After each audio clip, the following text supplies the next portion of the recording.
Welcome back everyone to day 3 or round 3 of the European Chess Championship. Today I'm playing against Valeriy. I already forgot his name once again. I just checked it.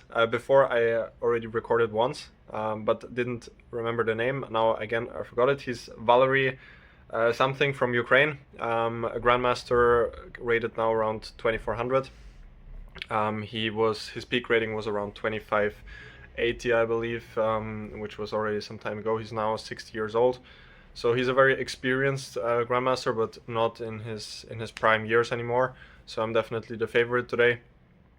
Also with around 130 rating gap, I have the white pieces.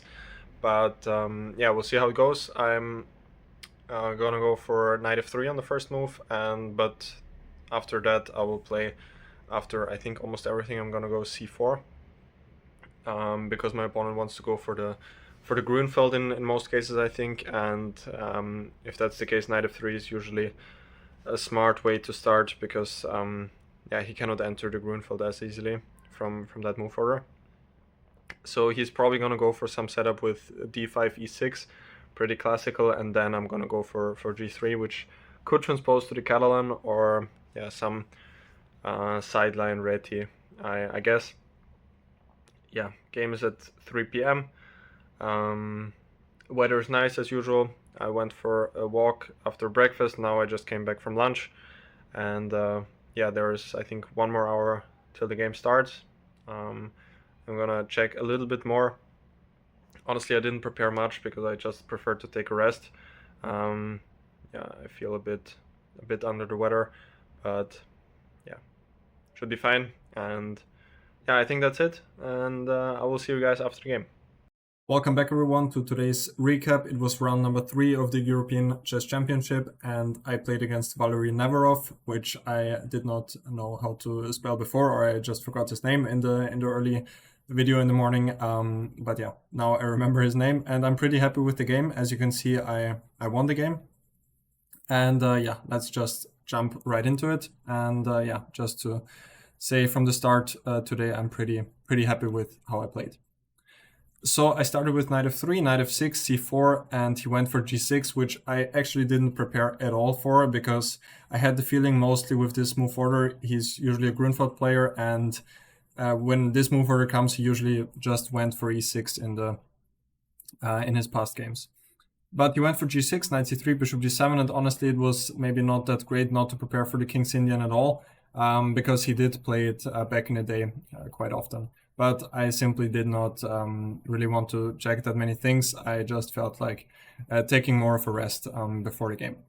By the way, just to explain the move order here, if black wants the Grunfeld with d5, if d4 were back in the Grunfeld, but now after c takes d5, knight takes d5, this is the anti-Grunfeld, and white has a couple of extra options. I played h4 myself a couple of times, which is probably the most dangerous system. There's also queen b3, one of the other moves. Queen a4 is also one move. Also e4, knight takes c3, b takes c3, and after c5. Now d4 again would transpose to the Grunfeld, but here white has some extra options, like I think rook b1 is interesting, also some h4 ideas later on, when white will still wait with d4 and has some other possibilities. I think there was some idea like this, bishop g7, h4, if I'm not totally wrong. And then there was even some idea queen e2, queen e3, and white has some attacking ideas on the king side. But anyway, he went for the King's Indian with bishop g7, now e4. I was spending a bit of time here thinking if I should go g3, but today I thought I should just play principled and yeah, not be scared at all about entering the dynamic King's Indian. And even though I didn't check it for this game, I did have some knowledge and just felt fine just going into it. So this is the starting position of the famous King's Indian, and my opponent went for knight bd7, which is kind of a sideline. e5 is the main move. When after a short castle, the main move is knight c6, of course, but recently black has tried out many alternatives. h6 is probably the most topical one. Some sort of useful waiting move, actually quite an interesting system for black. If you're interested in this, definitely check it out. I think this is probably the most interesting sideline. Here, bishop g4 is also an idea. Knight a6 is quite a serious sideline as well. And of course, knight c6, the main line, is also not that easy for white to handle. If he goes knight bd7 here, it will transpose to the game, as we will see. But he started with knight bd7, probably with the idea that, I mean, with this move where black is avoiding the exchange variation, which anyway I wouldn't have gone for. But yeah, so he started with knight d7. I think white has some extra options if black starts with knight bd7. I recalled some bishop e3 and after e5 d5 when white is not castled yet. And if black does something careless like knight c5 now, knight d2, and white has this idea with g4, h4 to attack on the king side. These sort of positions are usually very good for white if he manages this. But during the game I wasn't sure about knight g4 here, when this typical mess is starting. Bishop g5 is the typical idea, and after f6, white can usually drop back with bishop or go to h4. But I didn't recall anything here, so I just played solidly with short castle, e5, and now rook e1, which is again not the most testing system here. Bishop e3 is by far the main move, but again I did not really recall what to do here. I briefly checked it. Knight g4 was the move I was calculating. This is kind of the main thing. Black I think also has some options like is it queen e7 here possibly, or h6, some ideas, but knight g4 is the most concrete option, and after bishop g5 f6, now bishop d2 is probably the best move. And during the game I wasn't sure what happens after f5, but bishop g5 is probably very strong when yeah, black is not fully developed yet and still opened up the whole board, and he will probably be punished for that. Computer already shows +1. But I went for rook e1, which is also one system which I played with knight on a6 instead of knight bd7. The idea is just that I want to drop back my bishop to f1 and protect the pawn on e4. Usually here now I don't really want to go d5 in most cases, because then bishop f1, rook e1 is not that useful. Only if black goes c6, then d5 is an option, because now I'm somewhat forcing him to play c5. And there is actually one very instructive idea here, which I learned some time ago. Idea often for white is to go bishop g5, provoke h6, and then to go back with the bishop. The point is, if now black wants to get the f5 push, let's say with knight h5, then after g3, f5, white always has knight h4, and then the pawn on g6 is very weak. So provoking h6 is often a nice idea. I think this is quite instructive. I was really happy when I learned this, and had many online games as well with this whole idea. So definitely keep this in mind. I think it's quite useful for this structure. But my opponent went a5. I was thinking here that probably it's best for him to take here, and after knight c5, now we transpose to the knight a6 line. And after bishop f1, I think how it goes is knight g4 here, and after h3, now queen f6, hg4, and queen takes d4. I think this is the line, if I'm not totally wrong. I think I am wrong, because here there's takes a knight b5. There was some line like this, but I somehow cannot recall it, with knight g4 and then queen f6. But maybe it's not here. It was very similar. But anyway, he went rook e8, bishop f1, a5. And here again, the thing is I have to wait, because I don't really want to take on e5, and I also don't really want to go d5, because now after knight c5, I think black has quite a healthy position, because my typical play on the queen side will take a lot of time. I need to get b3, rook b1, a3, and then b4. That's 4 moves, and then meanwhile black will probably be in time to have some counterplay here on the king side. So I started with rook b1, which looks kind of mysterious, but the idea is that I will go b3, then maybe even a3, and then I will go d5, when already b4 will come much sooner. So that's the idea with rook b1. He went b6, which is not quite a non-standard way to play the position, I would say. Usually this bishop doesn't fianchetto on the queen side. I'm not sure what else he should have done. Maybe still take on d4 and just go for this sort of position. But I also think after f3, I'm just a little bit better here. So he went b6, now b3. Again, the same idea. If black now goes bishop b7, then I intended to go d5. And now the bishop on b7 is also quite misplaced. And now I will get a3, b4 pretty fast with a good position. So therefore my opponent took on d4 right away, knight takes d4, and only now bishop b7. And yeah, now after f3 the bishop is quite bad on b7. and black has to do something quite fast in the center, but he's probably not in time to get this counterplay. Let me just briefly check. Oh, interesting. Here the computer also gives knight g4, which I did not see at all. But again, the idea is probably queen takes g4 and bishop d4 when I guess black is fine. Black anyway wants to exchange as many pieces as possible since he has less space, but even this position probably I'm still a bit better because of the space advantage. Knight g4 we both, I think, totally missed. So he took on d4, bishop b7, now f3, and here he went c6. I was also thinking about d5 during the game. The point is after cd5, knight d5, knight takes d5, bishop d5, and now if I take here, then black will regain the piece, probably with already a better position since my dark squares are very weak and the pawn d5 is weak as well. But I intended to go bishop b5, which is the best move, and here probably black has to go back with the bishop, and this pin is quite annoying for black to handle. I can do something like bishop e3, very slow. Maybe I also have some discovery attacks with the knight, so this seems pretty passive for black. So he went c6 with the idea to break in the center with d5, and therefore I went bishop g5, because now if he goes d5 after takes, I thought I can take with a knight, and here I was calculating this position when I thought I'm better. It wasn't entirely clear for me since my dark squares are somewhat weak, but I do have the bishop pair and temporarily I'm a pawn up, so I thought this should be pretty good for me. Yeah, this is also correct. I just checked the line.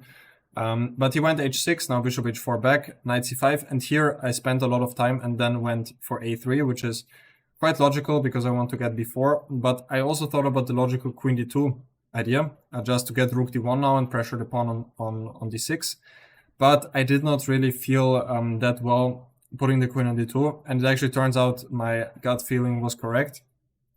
I didn't see why, but now I checked it with the computer and black has an amazing idea.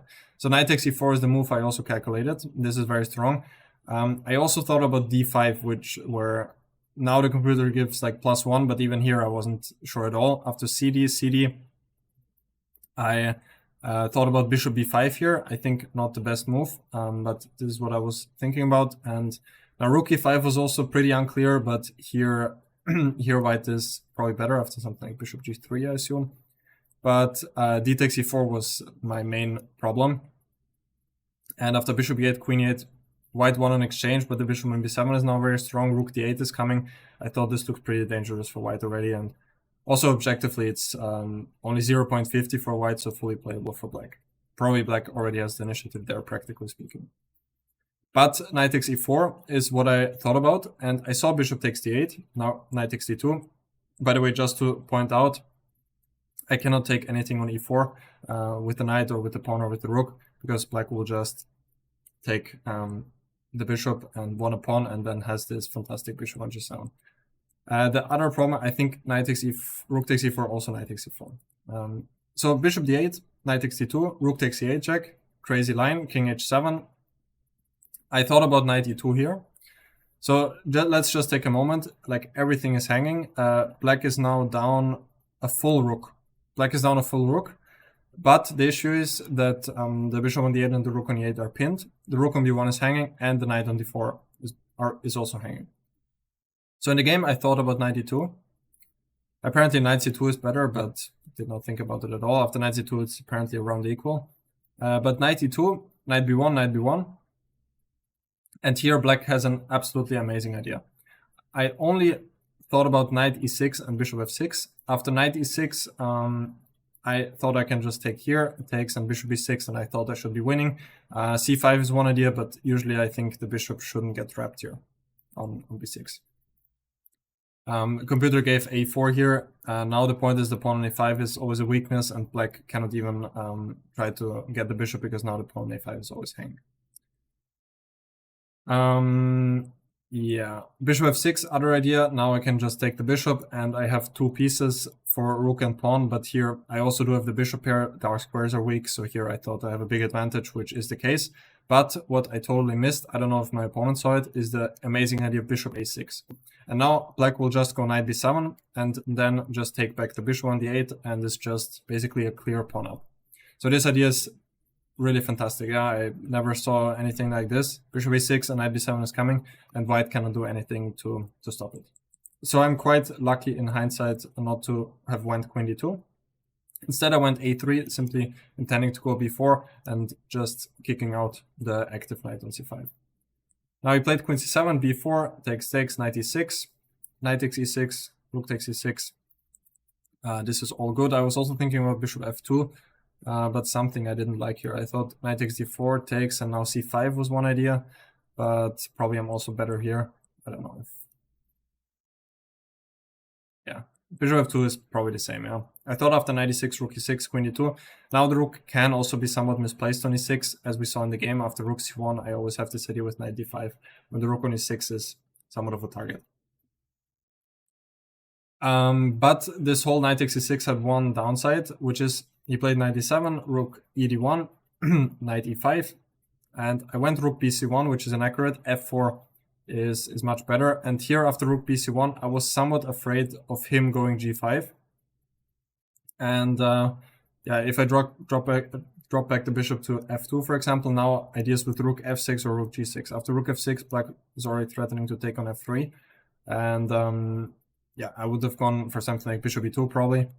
Probably black anyway has to go for rook g6. I did not really see that plan in the game, but rook g6 is the correct plan. When now at some point g4 is something I have to think about, and now the rook on g6 also protects the pawn on d6 pretty nicely. So this would have been the best practical try, I think, when I also have to watch out for the king side. But he went for rook d8, which I was happy to see because it's just a retreating move. And now I found b5. I wanted to mention here, rook c1 was inaccurate, f4 would have been strong, but this seemed a bit too early for me because knight g4, bishop e2, and now knight f6. Basically here I stopped.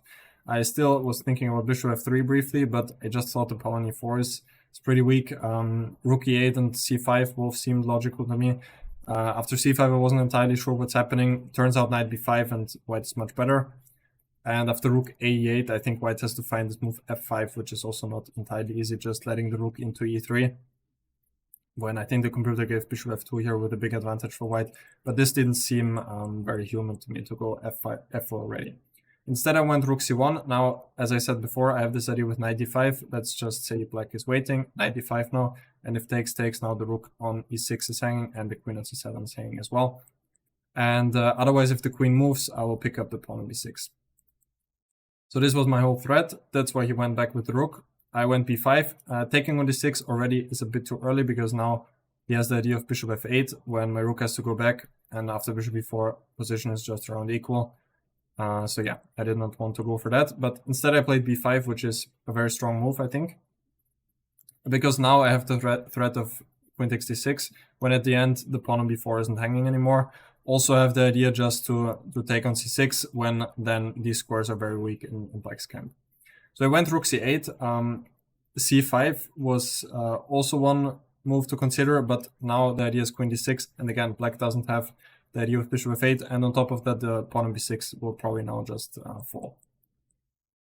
So yeah, he went rook c8, and here I was spending some time, and I was thinking about some normal moves like take on c6, maybe bishop f2, but then I just realized I can take the pawn on d6, so I did that. Fortunately, he took back rook d6, and maybe he just thought he he has some chances of defending this, but yeah, white is already close to winning here, so it's not clear what he should have tried. Maybe g5 is one idea, but I can drop back with the bishop.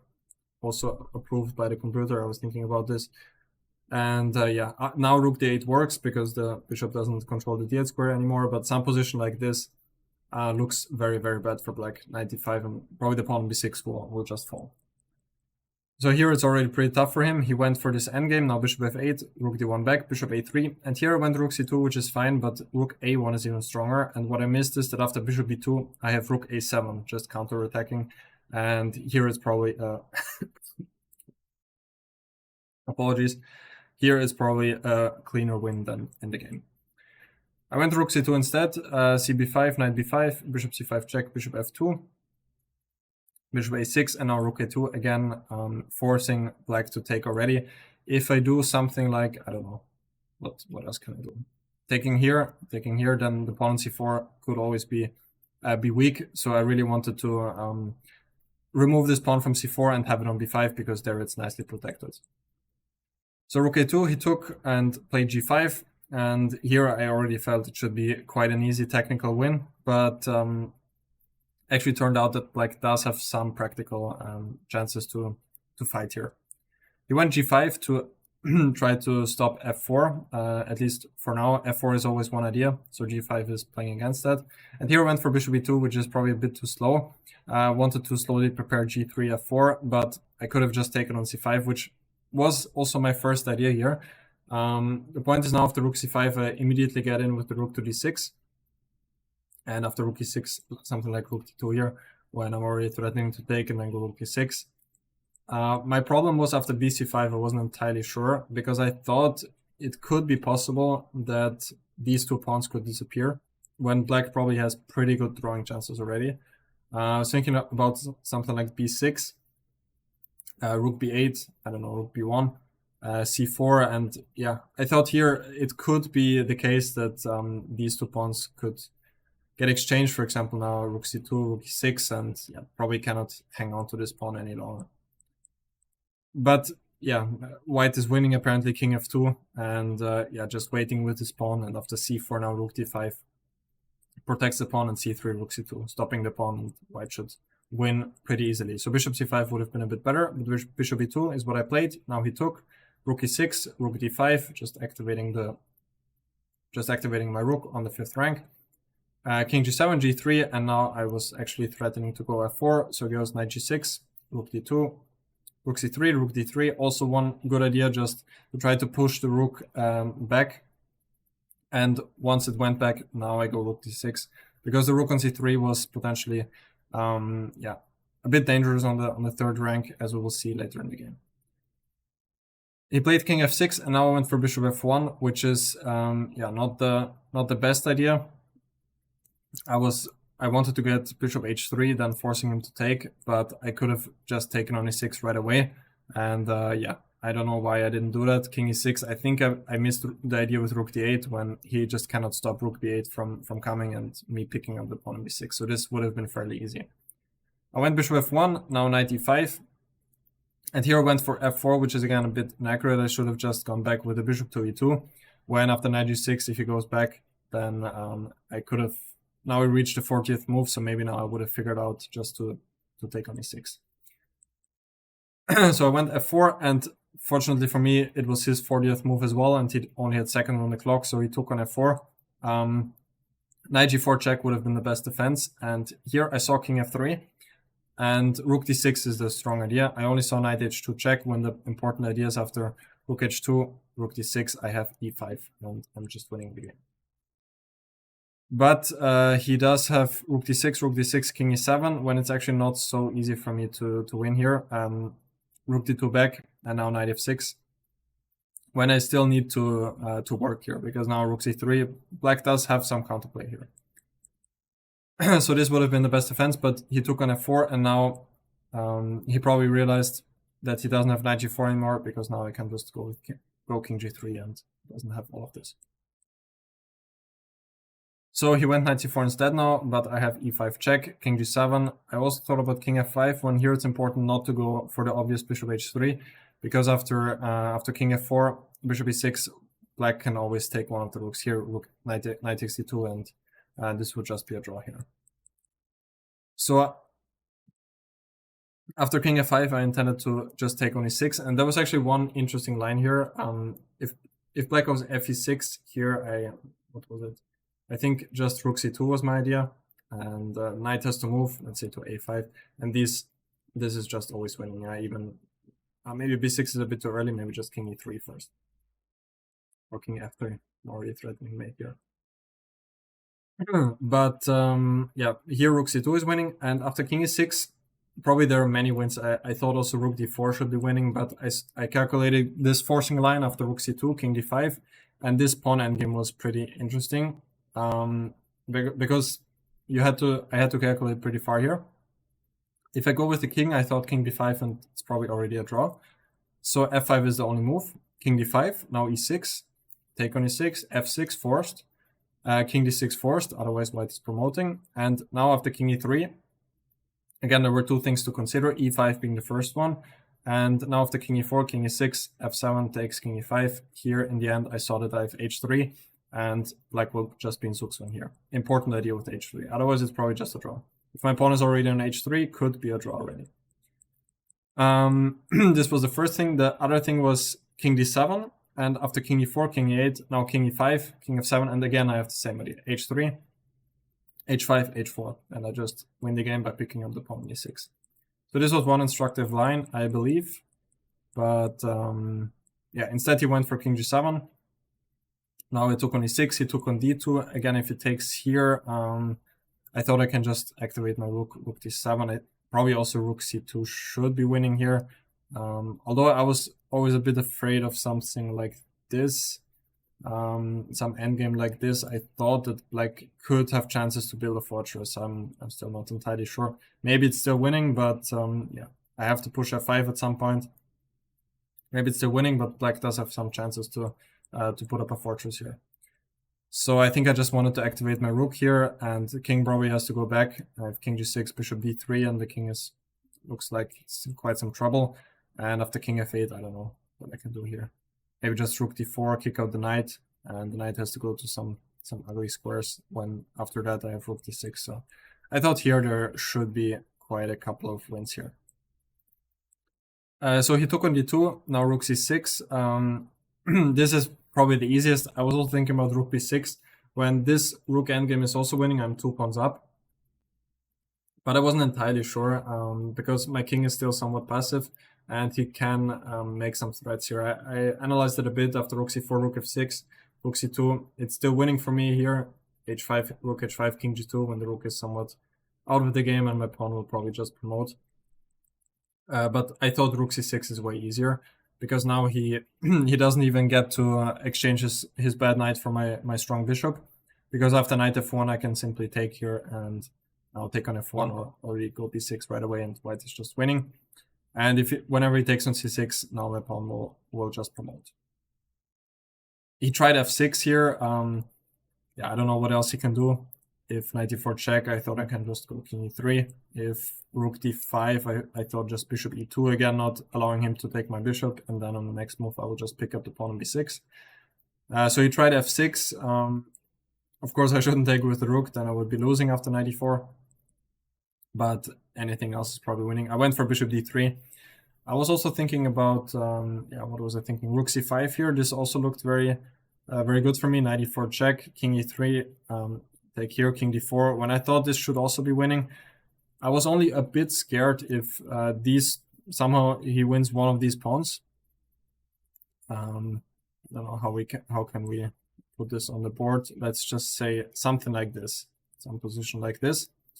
And here the issue is often that even if I manage to pick out this knight and win the pawn on b6, now I will have the wrong bishop. So king will just wait on h8, and this is a draw. So I was a bit afraid of something like this happening here. So I just went bishop d3, which is very clean because now I'm actually threatening to take on c5 when black doesn't have knight e4 check anymore.